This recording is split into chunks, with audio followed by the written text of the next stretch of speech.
starting it again. So now we're working with a Grizzly flexible shaft rotary tool. And this one does accommodate this smaller bit, which is great. This is a different way of opening up the chuck rather than the wrench and stick, pole, whatever we're gonna call it, technique. So for this you need the chuck key, which is very similar like if you've used an old-timey drill or the drill press next door.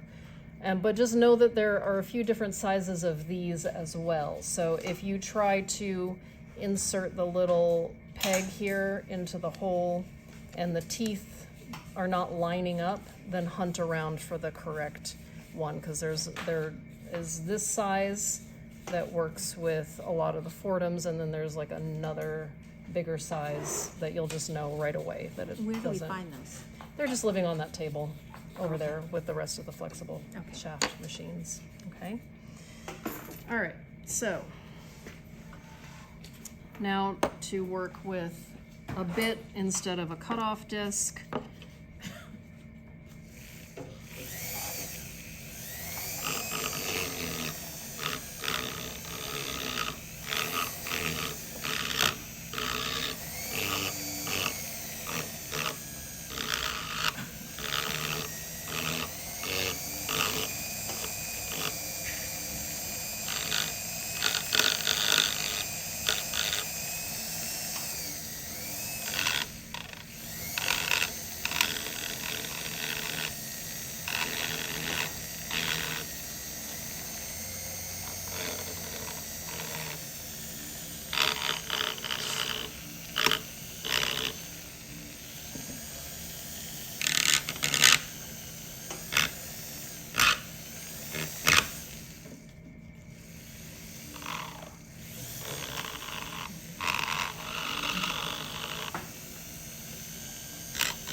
So you can see now that I've ground those, and it's like a very general contour, right? You're still gonna see the facets of the bit kind of making texture, and it's not totally smooth.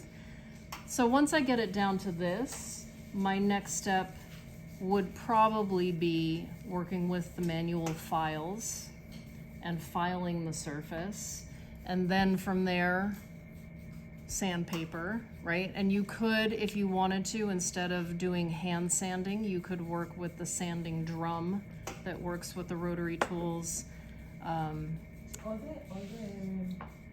drums over there, they Yeah. work with this? Yes, they'll work with this. Maybe not the one with the larger collet opening, right? Because it's a pretty narrow stem. And then, you know, I'm hoping what you're noticing is that it's going to take some labor to kind of match the texture of your original surface in this process.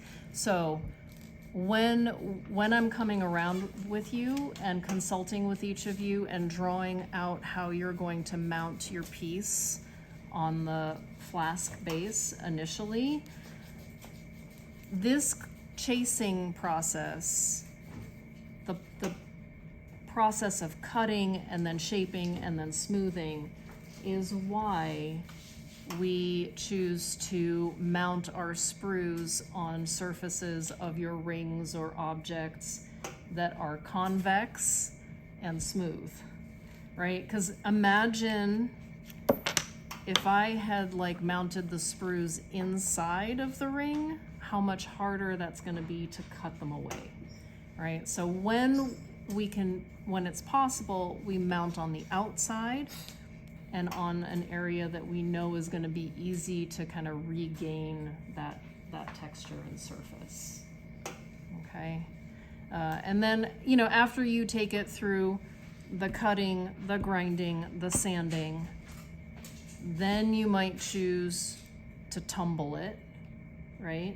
And that whole process of refining will get you to the finished product.